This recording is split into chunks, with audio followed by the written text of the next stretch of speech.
Saludos cultistas. Hoy vamos a hablar del experimento ruso del sueño, ampliamente considerado como uno de los creepypastas más populares y difundidos jamás escritos. El experimento ruso del sueño es conocido tanto por la naturaleza espantosa de su contenido como por su plausibilidad. Hasta el día de hoy, una gran parte de los artículos escritos sobre la historia son intentos de investigar su validez o desacreditarla como un engaño. Algo que habla no solo de la eficacia de la historia, sino también de las ansiedades sociales más profundas a las que atrae la misma.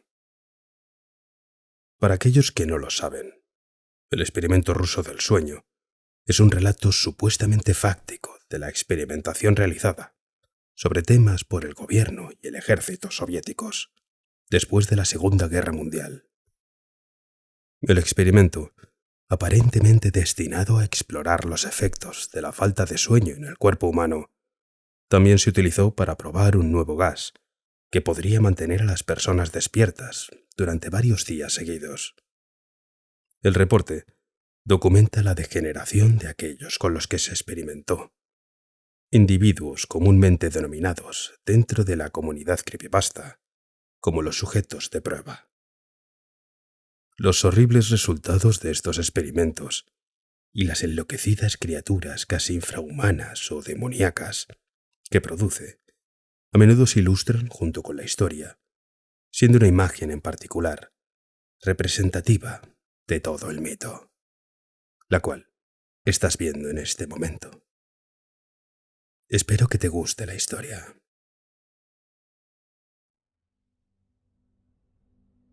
A finales de la década de 1940, investigadores rusos mantuvieron despiertas a 5 personas durante 15 días utilizando un estimulante experimental a base de gas. Se mantuvieron en un ambiente sellado para controlar cuidadosamente su ingesta de oxígeno, para que el gas no los matara, ya que era tóxico en altas concentraciones. Esto fue antes de las cámaras de circuito cerrado, por lo que solo tenían micrófonos y ventanas de vidrio del tamaño de un ojo de buey, de unas 5 pulgadas de espesor en la cámara para monitorearlas. La cámara estaba repleta de libros, catres para dormir, pero sin ropa de cama, agua corriente y un retrete, y suficiente comida seca para durar los 5 durante más de un mes. Los sujetos de prueba eran prisioneros políticos, considerados enemigos del Estado durante la Segunda Guerra Mundial. Todo estuvo bien durante los primeros 5 días. Los sujetos apenas se quejaron de que les habían prometido falsamente que serían liberados si se sometían a la prueba y no dormían durante 30 días. Sus conversaciones y actividades fueron monitoreadas y se observó que continuaron hablando de incidentes cada vez más traumáticos en su pasado, y el tono general de sus conversaciones adquirió un aspecto más oscuro después de los 4 días. Después de 5 días comenzaron a quejarse de las circunstancias y acontecimientos que los llevaron a donde estaban, y comenzaron a demostrar una paranoia severa. Dejaron de hablar entre ellos y comenzaron a susurrar alternativamente a los micrófonos y a los ojos de buey, reflejados en un solo sentido. Curiosamente, todos parecían pensar que podrían ganarse la confianza de los experimentadores, entregando a sus camaradas y a los demás sujetos en cautiverio con ellos. Al principio, los investigadores sospecharon que se trataba de un efecto del propio gas. Después de 9 días, el primero de ellos empezó a gritar. Corrió a lo largo de la cámara gritando repetidamente en la parte superior de sus pulmones durante 3 horas seguidas. Continuó intentando gritar, pero solo pudo producir chirridos ocasionales.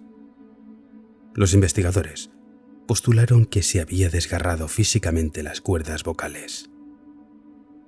Lo más sorprendente de este comportamiento es cómo reaccionaron los demás cautivos, o mejor dicho, no reaccionaron ante él. Continuaron susurrando a los micrófonos hasta que el segundo de los cautivos empezó a gritar. Los dos cautivos que no gritaban desarmaron los libros, untaron página tras página con sus propias heces y los pegaron tranquilamente sobre los ojos de buey de cristal. Los gritos cesaron rápidamente. También lo hicieron los susurros a los micrófonos. Durante 3 días más, los investigadores revisaron los micrófonos cada hora para asegurarse de que estuvieran funcionando, ya que pensaron que era imposible que no llegara ningún sonido con 5 personas dentro. El consumo de oxígeno en la cámara indicó que los 5 aún debían estar vivos. De hecho, era la cantidad de oxígeno que consumirían 5 personas con un nivel muy alto de ejercicio extenuante. En la mañana del día 14, los investigadores hicieron algo que dijeron que no harían para obtener una reacción de los cautivos. Usaron el intercomunicador dentro de la cámara, con la esperanza de provocar cualquier respuesta de los cautivos, que temían que estuvieran muertos o vegetales. Anunciaron: Estamos abriendo la cámara para probar los micrófonos. Aléjese de la puerta y acuéstese en el suelo o le dispararán. El cumplimiento le otorgará a uno de ustedes su libertad inmediata. Para su sorpresa, escucharon una sola frase en una tranquila respuesta de voz. Ya no queremos ser liberados. Estalló un debate entre los investigadores y las fuerzas militares, que financian la investigación. Incapaz de provocar más respuestas utilizando el intercomunicador, finalmente se decidió abrir la cámara a la medianoche del día 15. La cámara se llenó de gas estimulante y se llenó de aire fresco, e inmediatamente las voces de los micrófonos comenzaron a objetar. 3 voces diferentes comenzaron a suplicar, como si suplicaran por la vida de sus seres queridos, que volvieran a encender el gas. Se abrió la cámara y se enviaron soldados para recuperar a los sujetos de prueba. Comenzaron a gritar con más fuerza que nunca, al igual que los soldados cuando vieron lo que había dentro. 4 de los 5 sujetos todavía estaban vivos, aunque nadie podía llamar vida con razón al estado en el que estaban. Apenas habían tocado las raciones de alimentos que había para los 5. Había trozos de carne de los muslos y el pecho del sujeto de prueba que había muerto, metidos en el desagüe, en el centro de la cámara, bloqueando el mismo y permitiendo que se acumularan 4 pulgadas de agua en el suelo. Nunca se pudo determinar exactamente cuánto de ese líquido era agua y cuánto era sangre. A los 4 sujetos de prueba supervivientes también se les arrancaron grandes porciones de músculo y piel del cuerpo. La destrucción de la carne y el hueso expuesto en las yemas de los dedos indicó que las heridas fueron infligidas con la mano, no con los dientes, como pensaron inicialmente los investigadores. Un examen más minucioso de la posición y los ángulos de las heridas indicó que la mayoría, si no todas, fueron autoinfligidas. Se extirparon los órganos abdominales debajo de la caja torácica de los 4 sujetos de prueba, mientras el corazón, los pulmones y el diafragma permanecían en su lugar. La piel y la mayoría de los músculos adheridos a las costillas habían sido arrancados, exponiendo los pulmones a través de la caja torácica. Todos los vasos sanguíneos y órganos permanecieron intactos. Acababan de ser sacados y colocados en el suelo, desplegándose alrededor de los cuerpos destripados, pero aún vivos, de los sujetos. Se podía ver que el tracto digestivo de los 4 funcionaba, digiriendo los alimentos. Rápidamente se hizo evidente que lo que estaban digiriendo era su propia carne que habían arrancado y comido a lo largo de los días. La mayoría de los soldados eran agentes especiales rusos en las instalaciones, pero aún así, muchos se negaron a regresar a la cámara para sacar a los sujetos de prueba. Continuaron gritando que los dejaran en la cámara y alternativamente rogaron y exigieron que se volviera a encender el gas para que no se quedaran dormidos. Para sorpresa de todos, los sujetos de prueba lucharon ferozmente en el proceso de ser retirados de la cámara. Uno de los soldados rusos murió al arrancarle la garganta. Otro resultó gravemente herido al haberle arrancado los testículos y una arteria de la pierna cortada, uno de los dientes del sujeto. Otros 5 soldados perdieron la vida si se cuentan los que se suicidaron en las semanas posteriores al incidente.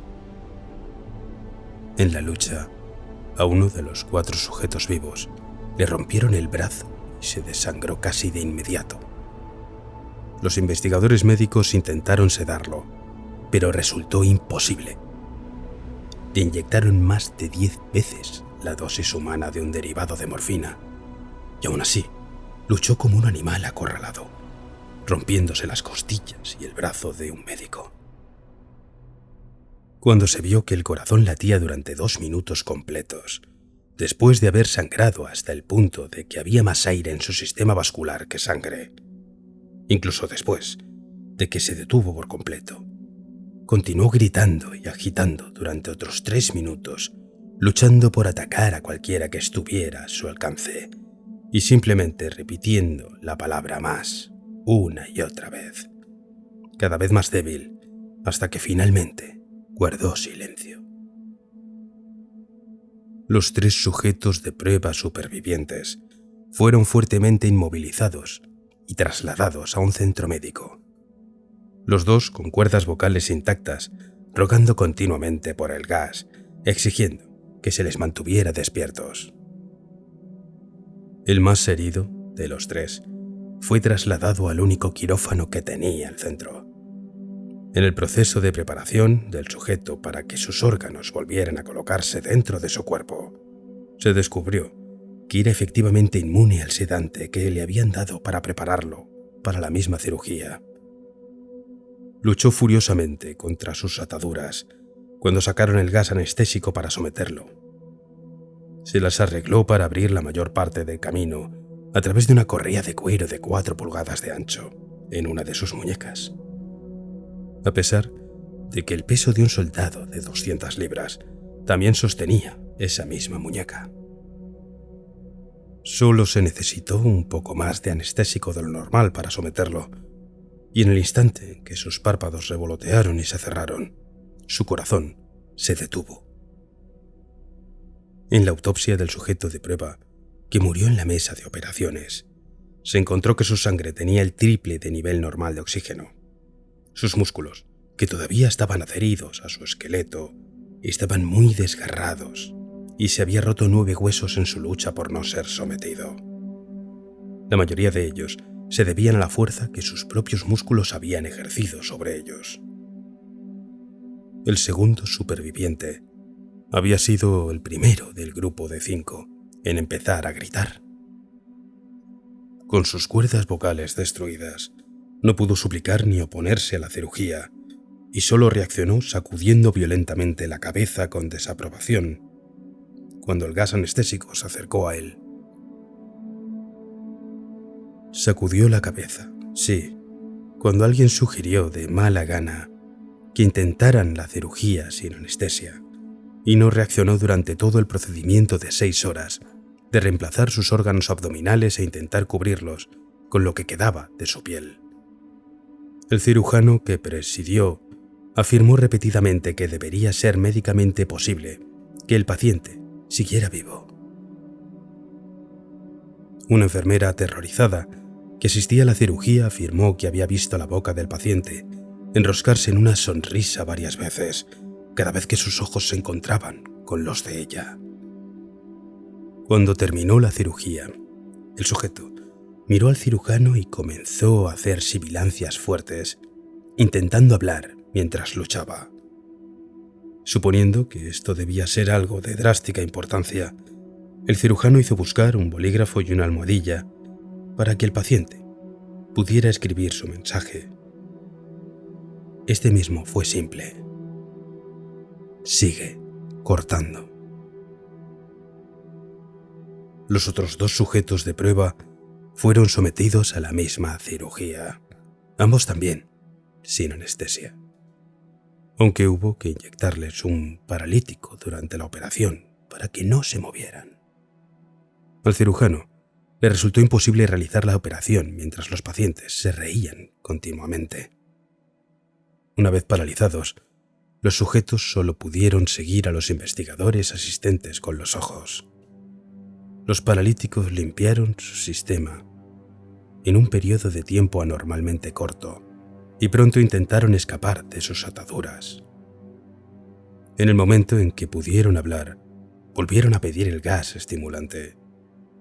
Los investigadores intentaron preguntar por qué se habían lastimado y por qué se habían arrancado las tripas y por qué querían que les volvieran a dar el gas. Solo les dieron una respuesta: debo permanecer despierto. Se reforzaron las restricciones de los 3 sujetos y se los devolvió a la cámara en espera de que se determinara qué se debía hacer con ellos. Los investigadores, ante la ira de sus benefactores militares por haber fallado en los objetivos declarados de su proyecto, consideraron la eutanasia de los sujetos supervivientes. En cambio, el oficial al mando, un exagente de la KGB, vio potencial y quiso ver qué pasaría si los vuelven a poner en el gas. Los investigadores se opusieron firmemente, pero fueron, evidentemente, rechazados. En preparación para ser sellados nuevamente en la cámara, los sujetos fueron conectados a un monitor EEG y se les acolcharon las restricciones para un confinamiento a largo plazo. Para sorpresa de todos, los 3 dejaron de luchar en el momento en que se dejó escapar que volverían a cargar ese gas. Era obvio que en ese momento los 3 estaban luchando mucho para mantenerse despiertos. Uno de los sujetos que podía hablar tan solo podía, en realidad, tararear fuerte y continuamente. El sujeto mudo estaba tensado de sus piernas contra las ataduras de cuero con todas sus fuerzas. Primero a la izquierda, luego a la derecha y luego nuevamente a la izquierda para tener algo en qué concentrarse. El sujeto restante apartaba la cabeza de la almohada y parpadeaba rápidamente. Habiendo sido el primero en ser conectado para la EEG, la mayoría de los investigadores estaban monitoreando sus ondas cerebrales con sorpresa. Eran normales la mayor parte del tiempo, pero a veces tenían líneas planas inexplicablemente. Parecía como si sufriera repetidamente muerte cerebral antes de volver a la propia normalidad. Mientras se concentraban en el papel que salía del monitor de ondas cerebrales, solo una enfermera vio que sus ojos se cerraban al mismo tiempo que su cabeza golpeaba la almohada. Sus ondas cerebrales cambiaron inmediatamente a las de un sueño profundo. Luego se aplanaron por última vez, cuando su corazón se detuvo simultáneamente. El único sujeto que quedaba, que podía hablar, comenzó a gritar para ser sellado ya mismo. Sus ondas cerebrales mostraban las mismas líneas planas que uno que acababa de morir al quedarse dormido. El comandante dio la orden de sellar la cámara con ambos sujetos dentro, así como 3 investigadores. Uno de los 3 nombrados inmediatamente sacó su arma y le disparó al comandante a quemarropa entre los ojos. Luego giró el arma hasta el sujeto mudo y también le voló los sesos. Apuntó con su arma al sujeto restante, todavía sujeto a una cama, mientras los miembros restantes del equipo médico y de investigación huían de la habitación. No estaré encerrado aquí con estas cosas. No contigo. Le gritó al hombre atado a la mesa. ¿Qué eres?, exigió. Debo saberlo. El sujeto sonrió. ¿Te has olvidado tan fácilmente?, preguntó el sujeto. Somos tú. Somos la locura que acecha dentro de todos vosotros, rojando ser libres en cada momento, en vuestra mente animal más profunda. Somos de lo que te escondes en tu cama todas las noches. Somos aquello que acallas hasta el silencio y la parálisis cuando vas al paraíso nocturno donde no podemos pisar. El investigador hizo una pausa. Luego apuntó al corazón del sujeto y disparó. El eje se estancó cuando el sujeto se atragantó débilmente. Por fin, casi libre.